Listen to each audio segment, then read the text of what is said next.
having like a little bird frenzy in the background here.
So with as rainy as it's been the past month and a half, I should say, leaving the ground super soaked, it hasn't really rained as much. I mean, it still seems to rain once a week, and enough rain to keep everything saturated and completely soaked.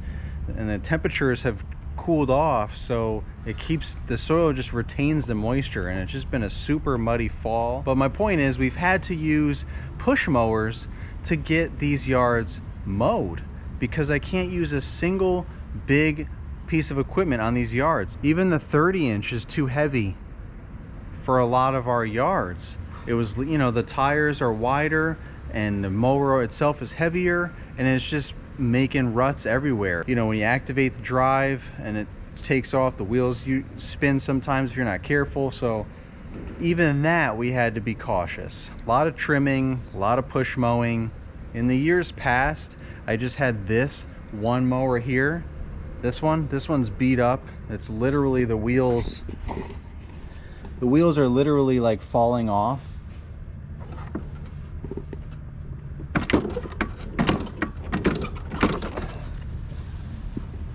You know, the cables are all stretched out, probably need to replace. This is what happened to my last Husqvarna residential push mower. I had to replace it after the first few years in business. For this one, I've had this one probably 3 or 4 years now. I think I've had it about 4 years. Yeah, definitely 4 years. 2016 was when I got this. So it's definitely had its run and it's done the trick. You know, all this time I've only had a handful, if that, of yards that just had a section that needed to be push mowed. Now with the extra growth and branching into not necessarily newer neighborhoods, but just a lot more properties that I would have normally said no to because of those kind of restrictions of push mowers, I wanted to expand and get into that. I have employees, you know, we can do a lot more together as a team. We trade off, hey, I'll push mow this one, you push mow the next one, so on and so forth. So there's not one poor person just push mowing the whole day or whatever.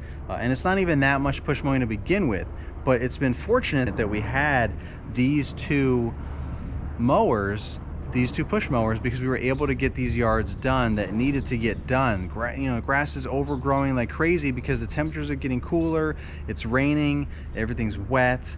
Yes, it makes a mess. Yes, it gets clumped up. Sometimes after every yard, we gotta, you know, bang all the clumps out from under the deck, blow underneath, scrape it, all that. A little extra work, but at least it's getting done. Versus using the bigger stand-on mowers or even the walk-behind mower and rutting up the whole yard and making it look terrible. And having two push mowers, two smaller 30-inch or less walk-behind mowers technically, but we all call them push mowers, right?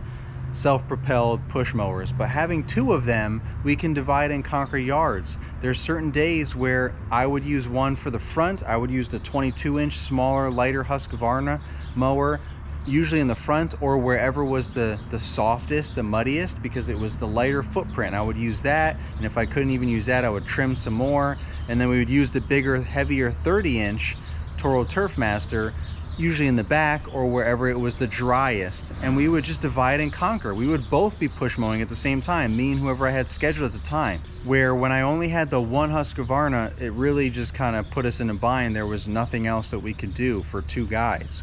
one guy would push mow the entire yard and the other guy would trim the entire yard, but it still wouldn't match up, and it also wore those people down. Whoever was doing that wore their energy levels down, where dividing the property by two with two different push mowers, just like having two of any mower. You know, you're just dividing up the workload and makes it easier for everyone to continue that throughout the whole day.